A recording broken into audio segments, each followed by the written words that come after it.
Hi, early morning, actually kind of, I just came back from my run and I wanted to do another dish from Bordo's kitchen. And today I was thinking of making, or I am going to make is Sindhi mutton or mutton cooked Sindhi style.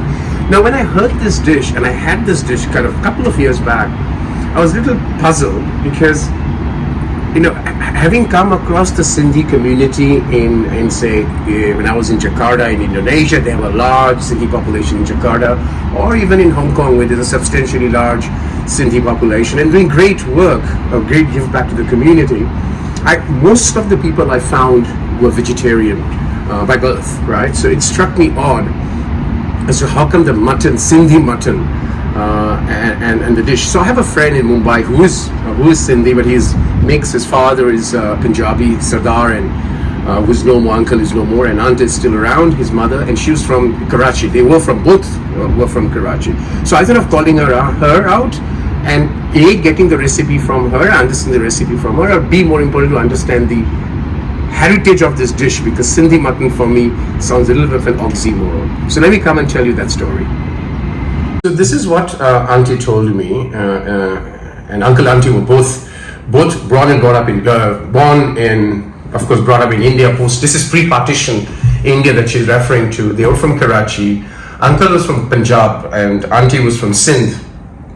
And they had, and the story she tells me is that the Punjabis who came to Sindh started to cook non-veg in a way that the Sindhis would normally make their vegetarian dish. And this particular dish of mutton is supposed to be very light. It does not have onion, garlic, ginger, and it's cooked with a very minimum spices, which I will show you. And in that time, or generally amongst that community of Punjabis who settled in Sindh province pre-partition, it was referred to as Sindhi Punjabi mutton. Of course, over time the Punjabi went. So it was predominantly a kind of a confluence of Punjabi style mutton cooking, or Punjabi's love for mutton with what the Sindhis would generally cook, which is light. So that's the background. Again, it could be a legend, I may be wrong, but this is what Auntie told me. She shared the recipe with me, which is exactly what I'm going to cook now. So let me take you to the ingredients,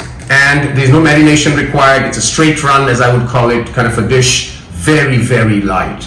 Sindhi mutton. It's a cooking time, so let me tell you the ingredients first. It's very simple. As I said, not many ingredients go in. Tomato puree, there's about 3 tomatoes. I'm cooking about 2 kgs of mutton, so tomato puree, coriander leaf, cardamom. Lots of cardamom goes in, about 10 to 12 pieces of cardamom, and that's why it's also called pota. Pota, I think, is the equivalent of the cardamom in Sydney. It's also called pota mutton. Coriander powder and black pepper powder, right? That's it. Those are the ingredients that goes in, and it's all cooked, as I said, in ghee or clarified butter. And you're going to just do the cooking, and I said it's what I call a straight run dish, which means there is no marination, no slow cooking, no overnight cooking, and it's very, very light and healthy. So I put ghee or clarified butter, about 4.5 tablespoons of clarified butter, heat it up, and that's it. I'm just going to put the mutton into this, and I'm going to fry the mutton for some time before I do the ingredients, so I'll come back to that. So I'm frying this, and at this stage I'm going to just put in the cardamom, and we'll keep frying this, and intermittently after every 5 minutes of frying, I'm going to put in the coriander leaf, and then the other ingredients just go in. So I've been frying this for about 5 minutes. At this stage I'll give the first, this coriander treatment will be done like 3 times. So I'll put the coriander and again continue to fry the mutton. As I continue to fry this with adding increasingly the coriander leaf, at this stage I'm going to add some salt, because the moment I add salt, the mutton is going to ooze water. So I have an idea of how much water is there, because I'll continue to fry it as such. So that's the salt goes in, and I'll continue to fry it with the coriander till it really mashes up, and add more coriander.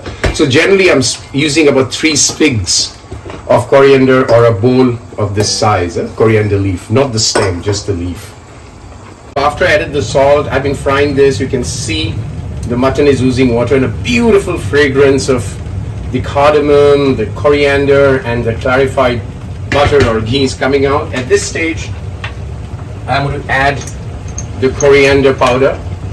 I'm going to add about 2.5 teaspoons of coriander powder, and I'm going to add 2 teaspoons of the black pepper. But again, the black pepper you can put more or less depending on the heat intake that you would like to have.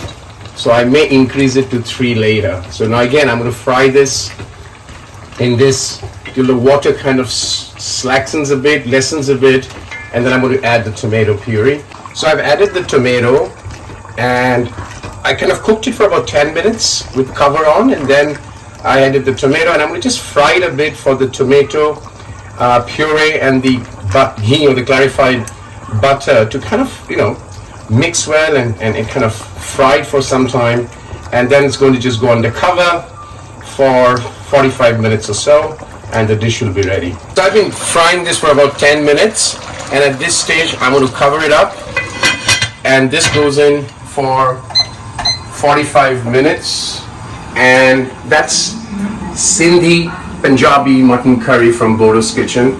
Very light dish, easy to cook, and till we come back the next time from Bordo's kitchen with another unique, innovative cooking dish.